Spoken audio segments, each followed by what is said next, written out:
Magandang araw po. Narito na po ang magiging lagay ng panahon ngayong araw ng Linggo, May 12, 2024.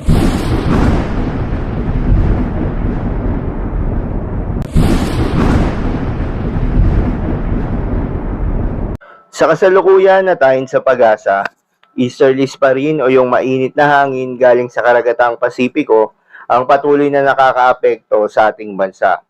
Ito pa rin ang magdadala ng mainit at malinsangan na panahon sa malaking bahagi ng ating kapuluan na may mga tsansa ng mga kalat-kalat na pagulan o pagkidlat pagkulog. Magandang balita naman dahil sa ngayon ayon sa pag-asa ay walang binabantayan na low pressure area o bagyo sa loob at labas ng ating Philippine Area of Responsibility na maaaring makaapekto sa ating bansa hanggang sa mga susunod na araw. Ayon rin sa pag-asa, posibleng isa o dalawang bagyo ang aasahan na papasok o maboboong bagyo sa loob ng ating Philippine Area of Responsibility ngayong buwan ng Mayo.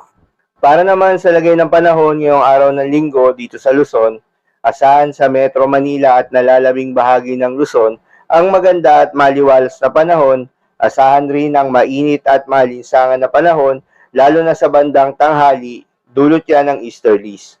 Ngunit pagsapit naman ng hapon at gabi, posible ang mga tsansa ng mga pag-ulan o pagkidlat pagkulog, dulot naman yan ng mga localized thunderstorms. Para naman sa Visayas at Mindanao kasama na ang Palawan, dahil rin sa epekto ng easterlies, asahan rin ang generally fair weather condition na may mga tsansa ng mga localized thunderstorms lalo na sa hapon at gabi.